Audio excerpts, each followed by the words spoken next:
And that one of the things that are getting in the way of us running campaigns is censorship.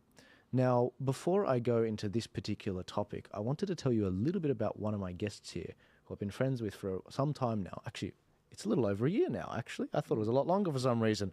About a year. About a year. Adam Dobson is not only a business owner, a family man, he's someone that actually made an app during the pandemic, which allowed you to actually see which were the businesses that were allowing the unjabbed into the premises. Now, Adam, I'm going to throw it over to you. Could you mind just briefly telling us, the 2-minute version of exactly what happened, how they shut you down, and what that involved? Yeah, basically, I actually had an app that I had developed before, and then COVID hit, and I was one of those people that, I needed to go and find or use a cafe, restaurants, all these places that I wanted to go to. And I wanted to find the ones that I wasn't going to get there and there's going to be a problem kind of thing. And I noticed online, I thought, well, it's a problem. I need to find a solution for it. And so I went online and I saw that there were a lot of other people in the same boat. And so anyway, I basically pivoted this app to basically list all the businesses that weren't kind of discriminating, if we can call it that. And it was just really that they were open to, there was going to be no issue going there.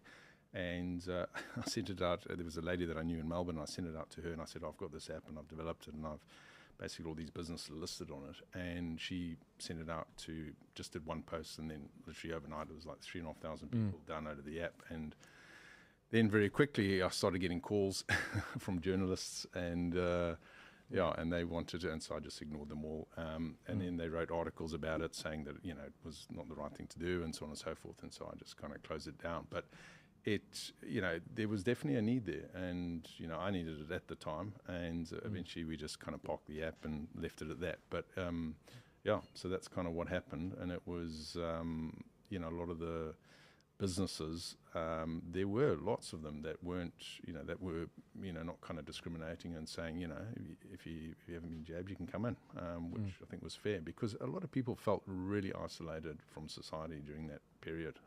And so this was a tool that actually just allowed them to go and connect without the hassle, potential hassle. That's interesting. It would have been handy to be on that app, but I actually got harassed by the police because I was reported as being an anti-vaxxer. Right. And they were making, I couldn't even go into my own business during business hours because of the situation.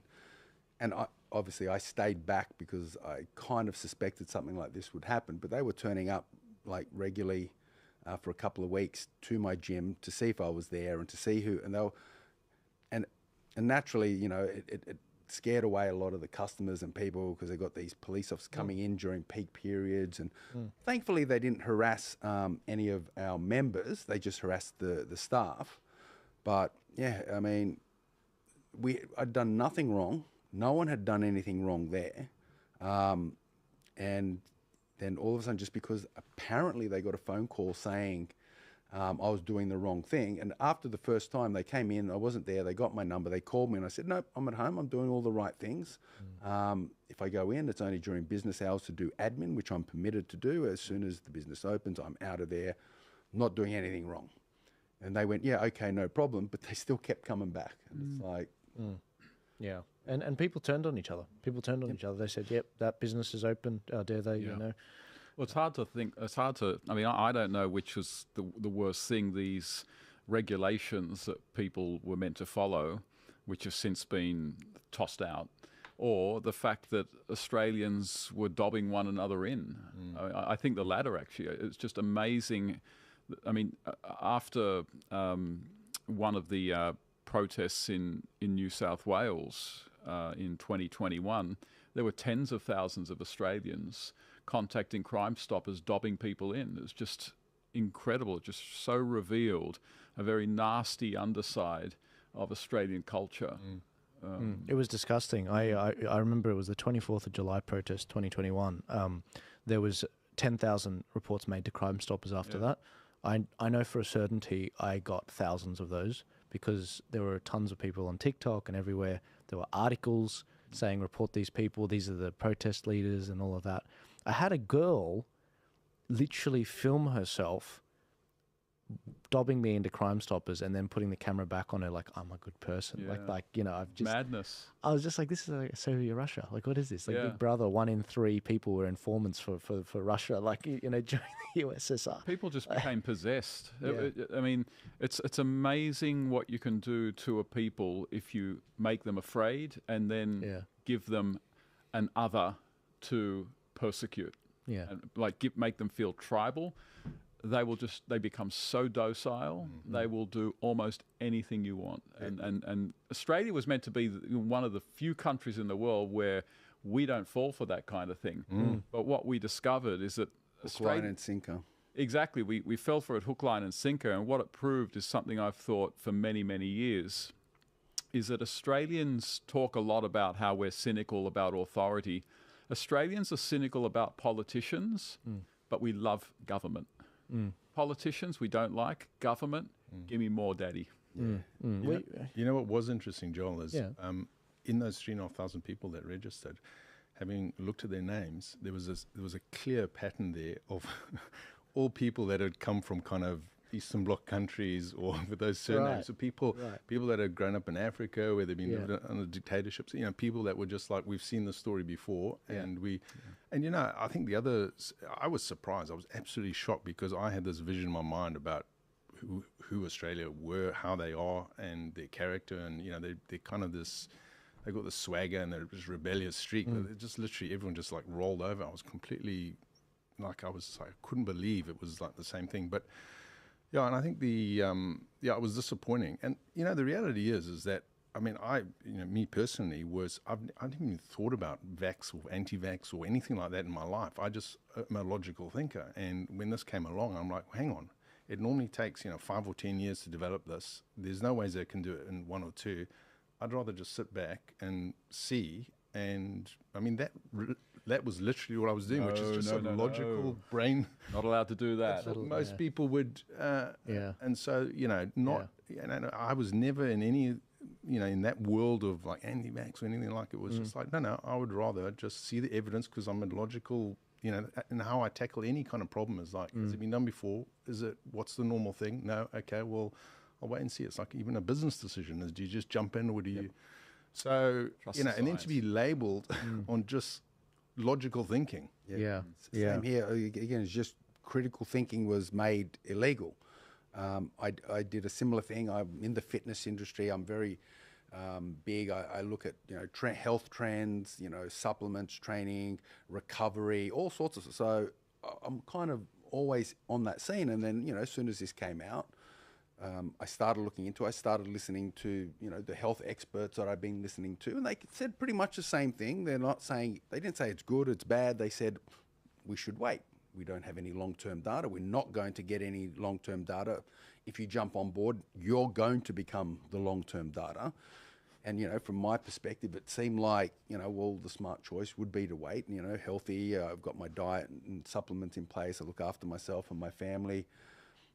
And I just wanted to wait. And as I said, I wasn't an anti-vaxxer. This was pretty much the platform that launched me into that area and into politics.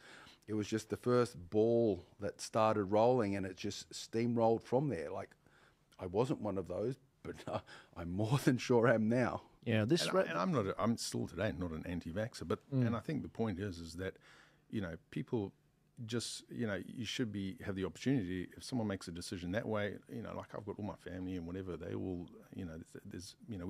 we took different choices, but it's not like labeling anyone because they took a choice. I just would rather choose this, and someone would rather choose that. It's as simple as that. There's no angst amongst them. But I think that was also like part of the government's plan. It really was a concerted psychological attack.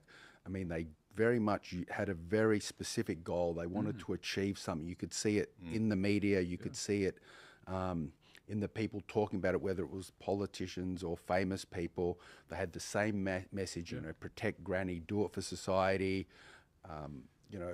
They were really pushing it, and the fear aspect, separating people from their communities with lockdowns and restrictions and LGAs of concern. And so it was a very much coordinated. So I do understand, because there are a lot of people out there that kind of did what they had to keep going and kind of wish they hadn't now. And I think that's starting to become more evident as we move forward. And the messages, they were very thoughtful because they were put together by behavioral psychologists, by nudge units, particularly in England. And so they did studies, they ran focus groups, and they realized that if everyone's wearing a mask, it makes people fearful and it makes other people more likely to wear one. And so in England, they imposed these mass mask rules, not because they had any good evidence that the masks were going to be very effective, but because it kind of created a solidarity around this particular virus. So it was all very planned, and it had sort of the backing of science in a way.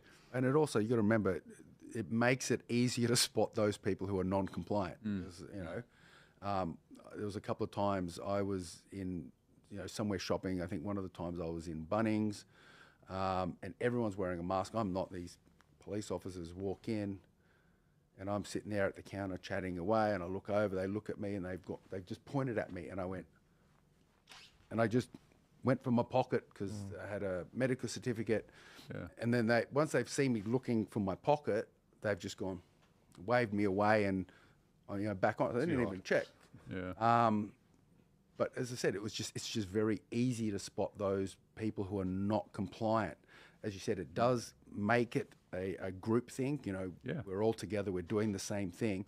But then those people they just stand out. If it's just a choice, it's very hard to tell looking at a crowd who's not making a choice unless you have something physical that separates you from